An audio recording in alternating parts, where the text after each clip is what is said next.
Hey guys, it's me, Jack24 here. Today I'm going to be reacting to the first Balkan War by Knowledgia. He's going to be explaining this in a couple of minutes, and by 10 minutes, sorry. It's just I've been falling asleep a lot earlier, and unexpectedly lately that's been been making me more a bit feeling a bit weird, since I remembered that I would just fall asleep.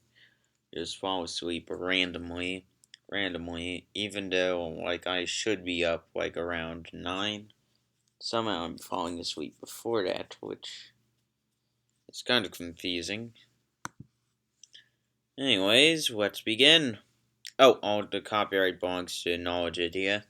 Original link to the video is in the description. And let's check out the first Balkan War. Hold on a sec. Before I do so, just going to grab some water.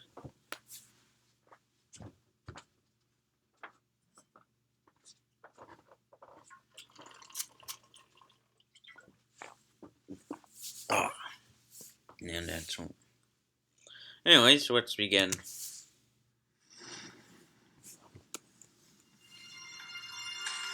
It's the year of 1912. In the Balkans, also called the powder keg of Europe, tensions were at a high level. We are before the First World War, in the last years of the Ottoman Empire, and of their deep rule in continental Europe. In October 1912, a new war will start. The identity of the Balkan region was dominated by its geographical position. Since the ancient times, the area was known as a crossroads of culture and civilization. That is quite true. The area has been a bridge between the Latin and Greek parts of the Roman Empire. Also, it was the final destination of an important influx of migrators, Bulgars and Slavs. In the Middle Age, the region became an area where the two branches of Christianity met. Orthodox and Catholic people met since the Great Schism. After a few centuries, the region will contact a new religion and a new culture under the rule of the Ottomans. Their first rule Is that Islamic? was Osman, which will be known as Yeah, I'm pretty sure it's Islamic. the First, the founder of the Ottoman Empire. It's not known for sure how small an Anatolian beylik started to dominate the region, but the vulnerability of the Byzantine Empire created the situation for them to expand. They passed into Europe, defeating local leaders and taking profit from the instability of the region. By the year 1400, the Ottomans were a true power, having control of much of the Balkans and western Anatolia.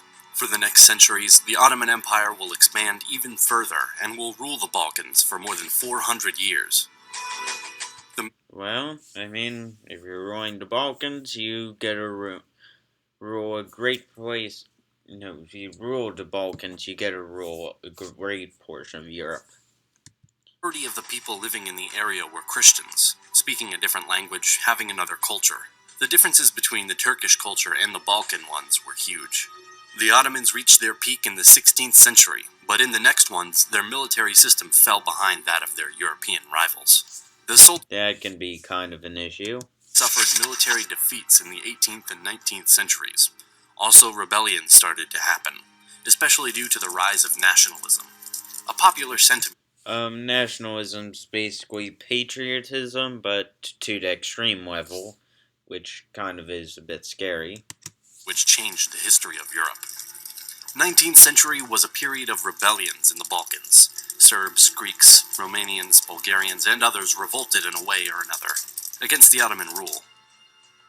Greeks declared their independence in 1821, and it was recognized in 1830. Also independence of Romania, Serbia, and Montenegro, and a semi-independence for Bulgaria was recognized in 1878 after a war, even if some of these countries declared their freedom sooner. By 1908, Bulgaria was recognized as fully independent. Tensions among the Balkan states over their rival aspirations to the provinces of Ottoman-controlled Rumelia, namely Eastern Rumelia, Thrace, and Macedonia, subsided, somewhat following intervention by the great powers in the mid-19th century, aimed at securing. Message from Russia in 19th century. We want more land. I mean, we want to protect the southern Slavs and Christians. Well, I mean, at least they're trying. Well, do you not trust Russia? They're literally trying to help protect the southern Slavs and the Christians. They're definitely not trying to get more land. Yeah, it's just a little. This is just funny to me.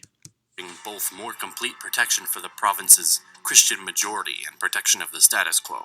Even if these nations gained their long-desired achievements through their independence, Ottoman rule was still there over some of these people. Bulgarians, Serbians, Greeks, and others were left outside their motherland in this territory, still controlled by the Ottomans. Tensions existed between Serbia and Bulgaria over some territories. Serbia's aspirations to take over Bosnia and Herzegovina were thwarted by the Bosnian crisis and the Austrian annexation of the province in October 1908. After the unification of Eastern Rumelia, Bulgaria began to dream to its national unification.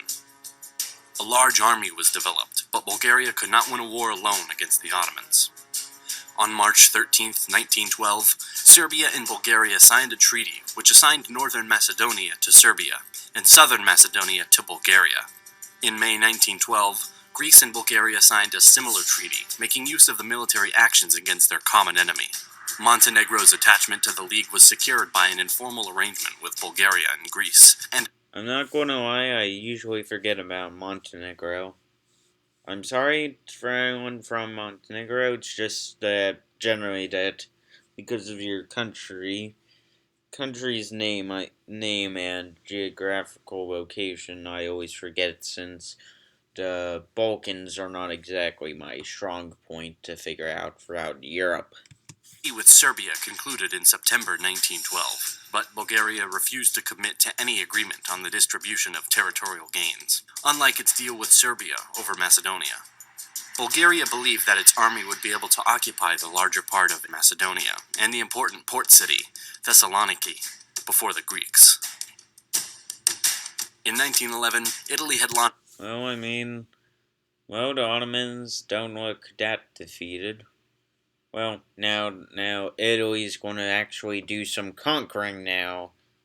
They're going to conquer, what is it called now? Damn it. I'm forgetting the name. Video, just tell me. An invasion of Tripolitania, in present-day Libya. The Italians Oh decisively. yeah, it's Libya. Now, thank you for saying that, Video. I really needed to remember which country it was now. Military victories over the Ottoman Empire. This and the repressive policies of the Young Turks encouraged the Balkan League to imagine they might win a war against the Ottomans and achieve their desire to liberate their people. The first to declare war was Montenegro on the 8th of October, 1912. An ultimatum was sent to Istanbul on the 13th of October. Bulgaria, Serbia, and Greece declared war on the empire on the 17th of October. The Ottoman order of battle when the war broke out constituted a total of 12,000 officers, 324,000 other ranks, 47,960 animals, 2,318 artillery pieces, and 388 machine guns. On the other side, Bulgaria mobilized around 600,000 men, Serbia around 255,000, Greece around 120,000, and Montenegro around 40,000 men. Quite a lot. In the west, in the theater of Sanjak, the Serbs and Montenegrins coordinate their efforts. More to the center, the Bulgarians and Serbs focus together in the Macedonian. The main theater of the ensuing conflict was Thrace. The Bulgarian armies went south and besieged the major Ottoman fortress at Adrianople, called Edirne. This siege was important. Adrianople was an important city for the Ottomans. It existed since ancient times, and its Wasn't it the original Ottoman capital before they made Istanbul their capital? existed in the Byzantine times as well. The siege of the city had historical meanings. Adrianople, a major Byzantine city in Thrace, was conquered by the Ottomans sometime in the 1360s and became the Ottoman capital until the fall of Constantinople in 1453. The fall of the city after some months since the start of the siege can be seen as the downfall of the Ottoman rule in the Balkan region. Two major victories were at Kirk Kilis and at Lul Burgas. This one was the largest battle of this war, and a decisive victory of the Bulgarians. In just a short period of time, these successes opened up the gates to Constantinople, the Ottoman capital, The Turkish rallied at the Çatalca, the last lines of defense before their capital. An attack was made by the Bulgarian forces, already exhausted after important and hard battles. On the 17th of November, the attack failed, and from that time on, both sides settled into trench warfare. Elsewhere, the Serbian army broke the Western Ottoman army at Kumanovo on the 23rd of October. The Serbs then proceeded against diminishing resistance into Macedonia, Kosovo, and on through Albania, reaching the Adriatic coast in December. Even if the Greek army wasn't the biggest, however, Greece was the only Balkan country to possess a substantial navy. This was vital. I mean, that is technically an improvement, considering that I don't believe Serbia has a navy. I mean, does Serbia have a navy? Yeah, I'm pretty sure Serbia does, or doesn't, but I know that Greece during this time did. But I guess that's helpful-ish. The League, as it could prevent Ottoman reinforcements from being rapidly transferred by ship from Asia to Europe. The Greek army advanced in two directions. In the Battle of Giannitsa, Greek armies were led by the Crown Prince Constantine and won a very important victory, having as a result the capture of Thessaloniki on the 8th of November. The city was wanted by Bulgarians, who expected to capture it before the Greeks. Upon hearing about the Greek success, Bulgarian High Command urgently dispatched a division from the north in the direction of the city. The division arrived there a week later. Further west, in the Epirus front, the Greek army was initially heavily outnumbered, but due to the passive attitude of the Ottomans, pushed north after the victory at the Battle of Bazani in March 1913. Strength. Only a 2-day battle. Quite impressive.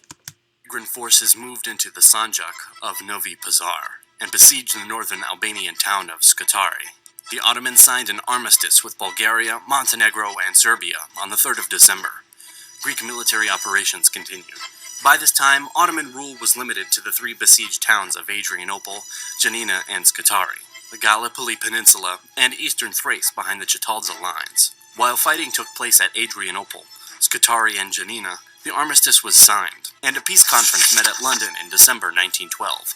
As a result of the Ottoman collapse, groups of Albanian nobles, supported by Austria and Italy, declared Albanian independence on the 28th of November 1912. A coup on the 23rd of January 1913 returned a young Turk government to power in Constantinople. This government was determined to continue the war, mainly in order to retain Adrianople. It denounced the armistice on the 30th of January, hostilities recommended to the detriment of the Ottomans. Janina fell to the Greeks on the 6th of March, and Adrianople to the Bulgarians on the 26th of March. Meanwhile, in London, peace negotiations resulted in the Preliminary Treaty of London, signed on the 30th of May, 1913, between the Balkan allies and the Ottoman Empire. By this treaty, the Ottoman Empire in Europe consisted of only a narrow band of territory in eastern Thrace. I mean, at this point, the Ottomans, well, at least in this part, are looking more partially like on how modern day Turkey has parts still left in the Balkans. Although that Serbia kind of looks similar, Greece kind of looks a bit different. Bulgaria looks kind of odd.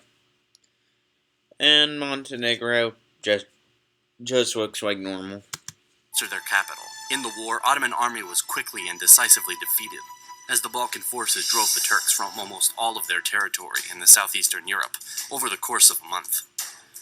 Of course, there were Ottoman victories too, but with less impact.